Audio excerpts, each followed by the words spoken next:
So high, আমি তোমাদের অনির্বাণ। আবার নিয়ে আসলাম আরেকটা লেসন ভিডিও নিয়ে। অলরেডি আমি অনেক লেসন ভিডিও তোমাদেরকে দিয়ে দিয়েছি। সেগুলো দেখো, মন দিয়ে প্র্যাকটিস করো আর খুব তাড়াতাড়ি গিটার বাজাতে শিখে যাও। আর গিটার বাজিয়ে গান করাও শিখে যাও, যে উদ্দেশ্যে আমার চ্যানেলটা করা। সো চলো, আজকে যে কর্ডটা শেখাবো অসাধারণ একটা কর্ড। সো অনেকে আমাকে প্রশ্ন করেছিল, দাদা B7 বা বি সামথিং এগুলো কি কর্ড, এগুলোর পেছনের লজিক বলো। দেখো, আমি এটা শর্টসের চ্যানেল, তো আমি ছোট ছোট করে শেখাচ্ছি। যারা জানে না এই ধরনের কর্ড হয়, তাদের তো অন্তত হেল্প হবে। আমি অবশ্যই আমার ডিটেলসে আমার একটা চ্যানেল আছে, যেটা মিউজিক লেসন উইথ অনি। সেই চ্যানেলটা তোমরা পারলে ফলো করো, সেখানে একদম ডিটেলসে সব দেওয়া থাকবে।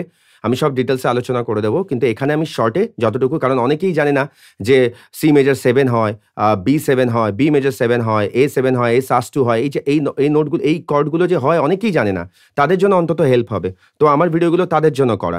আর যাদের মনে হচ্ছে বোকা বোকা, তারা প্লিজ আমার ভিডিওগুলো অ্যাভয়েড করো। সো আজকে যে আমি কর্ডটা শেখাবো, সেটা অদ্ভুত একটা কর্ড, E5। আমি জানি না কজন তোমরা শুনেছো।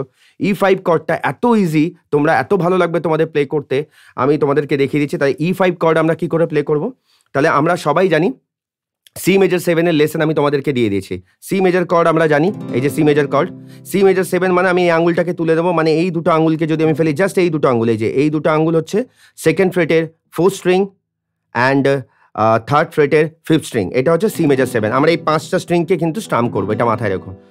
তো এই সি মেজর 7টাকে আমরা যদি জাস্ট এখানে নিয়ে এসে আমরা 4 নাম্বার ফ্রেটে নিয়ে আসি, এই যে এখানে নিয়ে আসি, মানে এখানে ছিল এটা, এখান থেকে এই 4 নাম্বার ফ্রেট, মানে 1 2 3 4, মানে এই আঙুলটা এই ছিল, এই শেপটাকে আমি নিয়ে এসে 4 নাম্বার ফ্রেটে নিয়ে এসে, তাহলে এইটা হয়ে গেল সি মেজর 7। এখান থেকে যদি এটাকে নিয়ে আসি, এটা হয়ে গেল E5।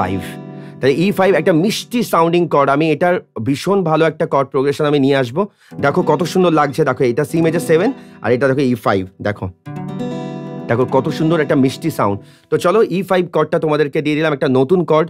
আই থিঙ্ক তোমাদের সবার ভালো লাগবে। সো কেমন লাগছে আমাকে জানিও, আর যদি ভালো লাগে দাদার পাশে থাকো, একই কথা বলছি। সো অনেক অনেক ভালোবাসা রইলো। মন দিয়ে প্র্যাকটিস করো আর খুব তাড়াতাড়ি গিটার বাজানো শিখে যাও। লাভ ইউ অল, সবাই ভালো থেকো।